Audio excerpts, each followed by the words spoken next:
উনি বলেছে গোলাম আজম মরে গেছে, চোখের পানি অনেকের পড়ছে। আমার মনে হয় বাদল ভাই দেশে বাইরে ছিলেন, গোলাম আজমের জানাজায় লক্ষ লক্ষ লোকের অংশগ্রহণ প্রমাণ করে যে উনি একজন ভালো লোক ছিলেন। এই টকশোতে আমি শুনেছি, এটা আমার কথা না। অনেকেই বলেছেন যে এই লোকগুলো কি সব রাজাকার ছিল, এই লোকগুলো কি সবাই যুদ্ধ অপরাধী ছিল, এই লক্ষ লক্ষ লোক এই বায়তুল মুকাররম উত্তর গেটে কেন একত্রিত হলো? আসেন সবাই আজকে এখানে বললেন যে যুদ্ধ অপরাধী, বিচার হলো মানবতা বিরোধী। যুদ্ধ অপরাধী শব্দটা তো এখানে নাই, সমস্ত 16টা পয়েন্টের উপর তার বিচার হয়েছে মানবতা বিরোধী।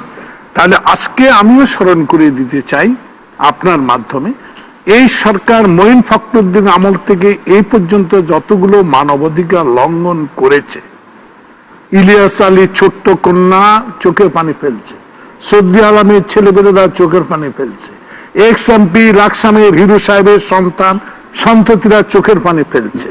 আজকে এই সরকারের আমলে গুলি করে প্রকাশ্য লোক হত্যা যেভাবে করেছে, বিডিআর মিউটিনিটি, সমস্ত কিছুই তো মানবাধিকার লঙ্ঘিত হয়েছে।